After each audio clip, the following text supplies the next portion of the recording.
So now we're on zone 2. We're entering my unfamiliar territory. It's familiar, it's just not my comfort zone.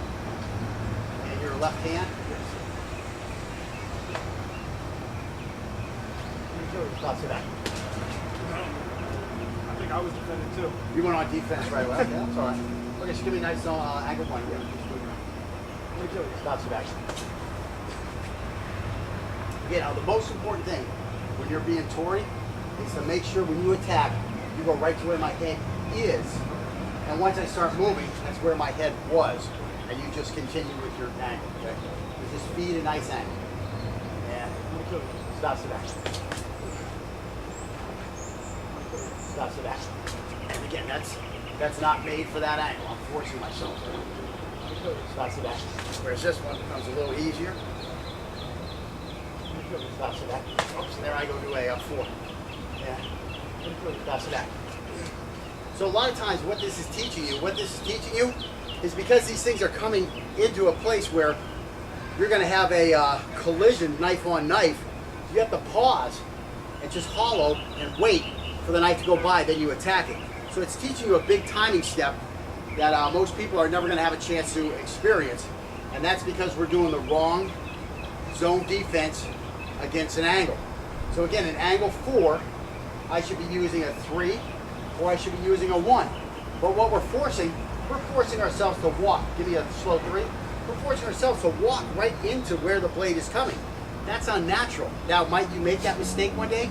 Yes. Might you be glad that you've done this drill and you've experienced that several hundred times? Yes, that's the whole thing. But the big thing it's teaching is timing, because sometimes you need to slow down a little bit. You have to wait for something to complete its cycle before you come flying in. So that's another thing that this is teaching. It's not just teaching what might be called bad habits. It's teaching, there's other lessons being taught at the same time. And again, those bad habits, the bad habit would occur if, I don't know how the bad habit would occur. It would occur because you've done this, you just start going to this too much. Well, is that going to happen? No, because we're going to work so much on the proper way. I just don't see where a bad habit can come from, but I see a lot of areas where good lessons can come from. Okay, so now feed the yes one before. Stops that. And again, then he feeds me that 4, and it's easy to do a 2 on. I would say we're learning what mistakes not to make. Well, yeah, that's what we're learning, what mistakes not to make, but we're also learning how to overcome those disadvantaged situations. Okay, and because of that, that's where learning to wait is how we overcome that thing. Making sure that we're hollowed out nice so that we have the ability to hollow out nice is a way to overcome that. So you're right. Yeah, that's what I'm saying. I really can't find a negative to it. Yeah. But most people won't teach you like this. They won't teach you like this. They'll say, no, that was a zone 3 attack blocked with a zone 3 defense. Okay, that's all great and well. But the day something doesn't go right, you're going to be left out in the cold. And so you're like on 5 right now. That's it. So see, I have to wait there a little bit. I have to wait.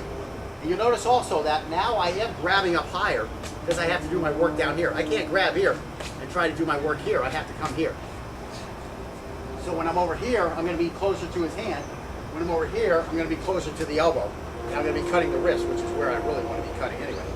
Over here, I can get that first cut on the wrist. For that second cut, I have to just go for a meaty area and hope I catch a nerve or or something. It's going to be hard to catch an artery. When I'm out here, I get this cut here, and I can do a lot of damage to that wrist. He's got the knife in that hand. If I cut that wrist or that thumb or that fist, that's a lot of work towards defanging the steak. Now I'm grabbing here. Now I'm not going to be doing a lot of work towards defanging the steak. But it's a cut I still have to make. Now, if you want to, you can start saying, okay, well, where am I going to do more damage? Anatomically, I really can't get to that radial. I really can't get to that brachial. Well, what could I do? Well, I could detach his tricep from the bottom of his arm to where it won't be able to push the forearm. So I could come up here, and then I could go for the neck. I mean, when I originally learned these techniques, it was you came here, you came here, you came here, so you attack the brachial, and then he came here, and I was like, that is so stupid. Why am I going to waste all that time when I have a kill right there? So again, just feed me that one. So I'm here, and I'm here, I'm here. Why am I going to go for that brachial when I got that big, juicy carotid right up here? I mean, I could stuff this thing in here, and now rip out with a comma cut, and virtually a quarter of his head is going to be removed at that point.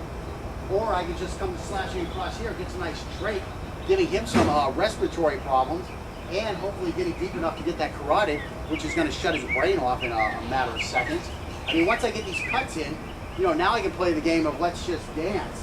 And because we're going to teach you advanced footwork, we're going to teach you how to avoid this guy's attacks in the first place. When the distance is this far away, it's going to be hard for this guy to ever get to you. Yeah, that's right. Yeah. Stop it back. Stop it back. Stop it back. What's that? Oh, you want me to finish up here yet? I know, I hit it. I said, okay, that's good. Okay, so, okay. Stop it back. What was that? That was an 8? Good. Stop it back.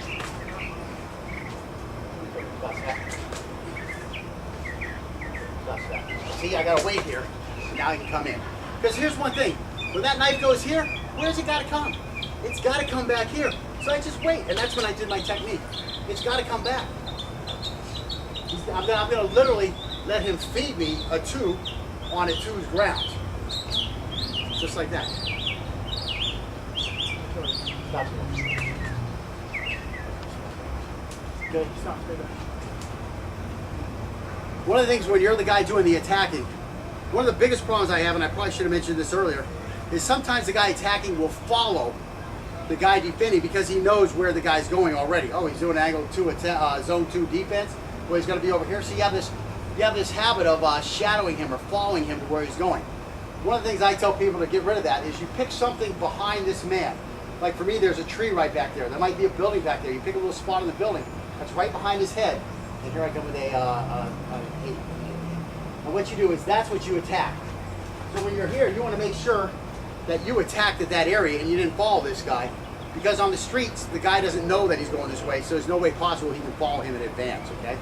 That's one thing you don't want to do is mess your partner up by always following him. If you've been doing that to this point, it's time to stop because we're going to get more advanced and we need you to throw realistic attacks, okay? So that your partner can do realistic defenses. So that's actually pretty good. He follows me a little bit sometimes. That's why I'm kind of mixed up on his angles because I think he's doing this angle and he starts here, but then he's following me over here with the cut. And so then it becomes, well, it looks just like the other angle, especially his stabs, because they all wind up following me over here. So I never see like a real 8, I never see like a real 7. So that's just something you're going to want to do. The clothes hanger back there, or something like that. And so your 8 should definitely be further away from me than your 5. Like that's why I always say when you get to the 9 or the 10, I'm like, I didn't know where you were at. Because the problem with going to a zone, a specific zone for a specific angle, is if this guy has any talent whatsoever, he's not going to be telegraphing things like this. Everything's going to come out in the same way. This was a principle Bill Wallace developed for his kicks. All of his kicks would come up here first, and because of his extreme flexibility in his legs, his hook kick would then turn over this way, his side kick would shoot right out from here, and his round kick would come around here. But you never knew which one was coming until the leg was already up to here. Now, if you're thinking, oh, when his leg comes up here, he's throwing a round kick, I'm going to step this way, well, you're going to be right there for his hook kick. So it makes you have to delay your defense. The problem with delaying your defense is, if he doesn't know what angle I'm coming with until I'm here, it's probably going to be too late. Okay, that's your big problem. That's why I say, find the one zone that you're most comfortable with and make it work for everything. Make it work for everything. Now when I come over here, do I adjust it a little bit and I have this angle 4? Because I've moved, the angle 4 has moved, and I'm able to use an angle 4 over here instead of the textbook angle 4, which would be over here. I've moved the zones to cope so that I can use just the 2 angles I like, which again is an angle 1 and an angle 4, which also is a lot like this linear defense for when I'm in a real tight area, okay? So what I'm doing is I'm trying to find something that works in most cases. And again, the reason why is because you might think right now, oh, he's coming with a 3, and then all of a sudden he turns around and comes with a 4. He can mess you up like that. But if what you've always been doing is just stepping out here and blocking, and you've taught yourself to deal with any angle in that situation with that zone that you've modified for yourself, then you're always going to be able to defend every attack because that's what you did. You practiced defending every attack with that. And that's a big thing. If you're waiting for a zone and this guy throws a freaking fake at you, it again. This time, throw like a fake one. Like just like come like this, like you throw a big one, and then come down here and slash with a 4. Just do it slow, okay? So here comes with a 1. Oh, you come with a 4. Now that time I actually did a 3. But here's the thing, I'm out over here, I'm far away from him, and I didn't have to do anything. Now let's say he's going to come with that. He's going to come with that 1 again, and I'm going to do just a regular zone 1 defense. No, what was it? You were coming with a 2, right? I can come with a 2. Well, no, come with a 2 and then switch to a 3. Okay. So now I come here. See, I'm stuck here. I'm stuck. I just walked right into his blade. Okay. That's the problem. Now again, if I've always practiced a zone 2, do that one again. See, now I'm down here because I've worked everything from there. But switching from one angle to the next, especially when it's from way over here on this side to somewhere you now have to block way down here on this side, and that guy throws a feint at you, you're going to be stuck. Whereas with me, he throws that feint at me, I'm here. See, I'm still right here. That little circle, I just reloaded it, okay? That's the advantage of this system, and that's where I'm trying to get you.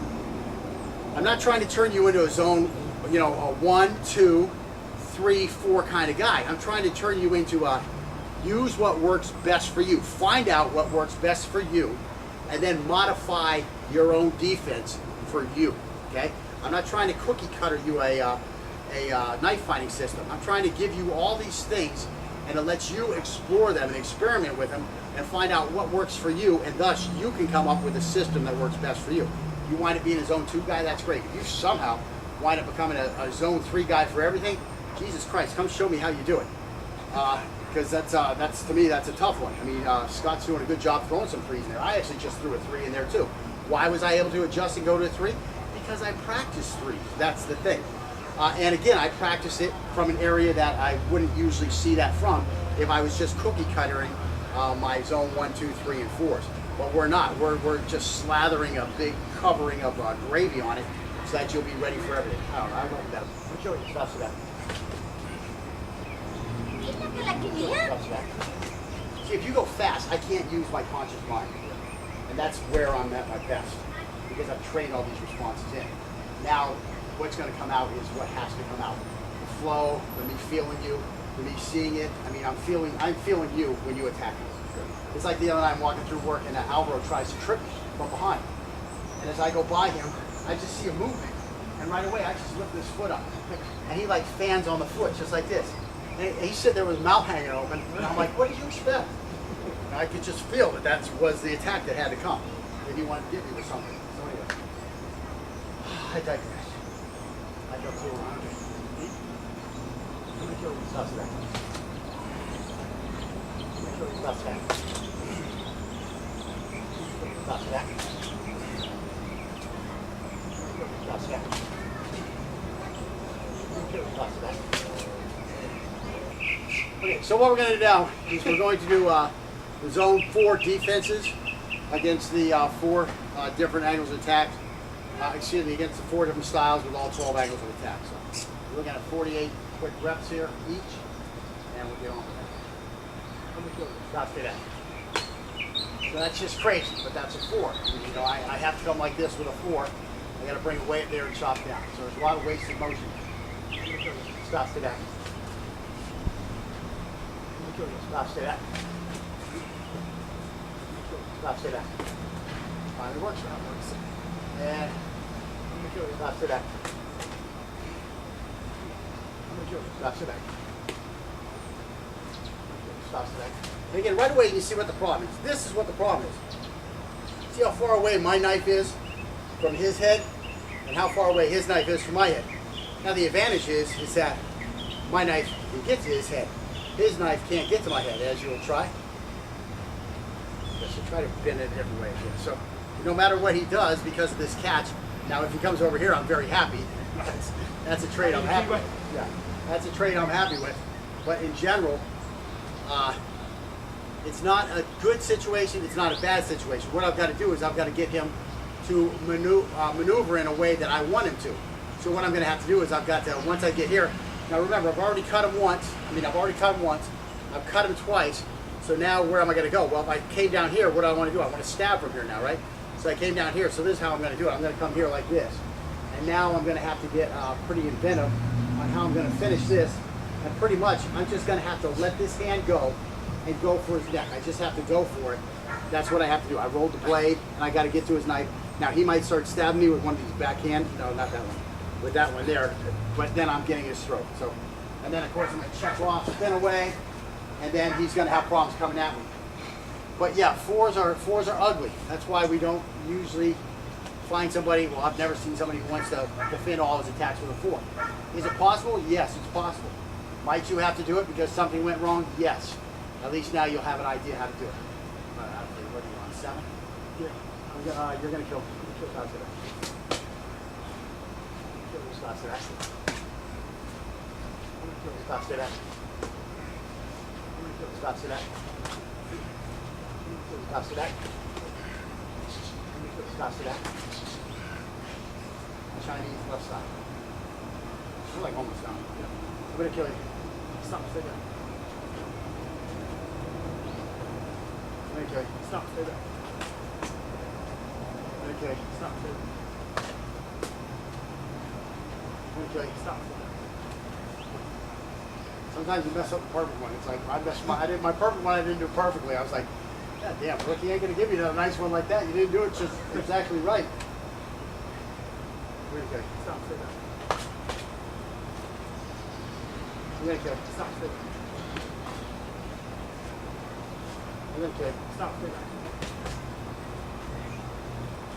Okay. Stop. Stay there. Okay. Stop. Stay there. Okay. Stop. Stay there. Okay. Stop. Stay there. That was a full blast attack though. Okay, kill you. Stop. Stay there. So you're starting to get to where I can throw a full blast attack at you. And see, you did a good job avoiding. That's the big thing.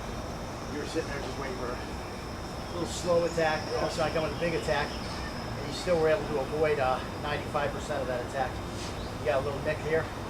That's just going to be a flesh wound, no muscle. You're going to be okay. Oh, Mark, you tore a big chunk of titty off. Yeah, Mark has got a big chest.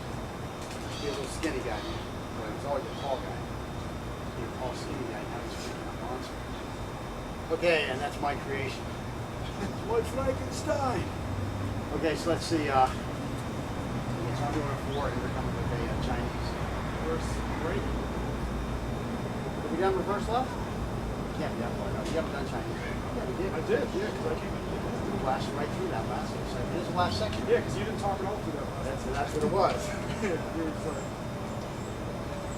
I'm gonna kill you. Stop, sit back. I'm gonna kill you. Stop, sit back.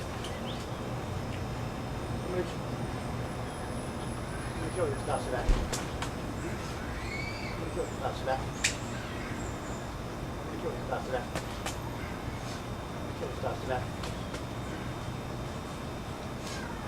Stop that. Whoops, I kind of cheated my jump there. I'm going to kill this stop that. I'm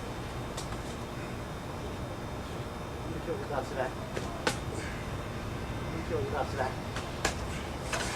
I'm going to kill this stop that.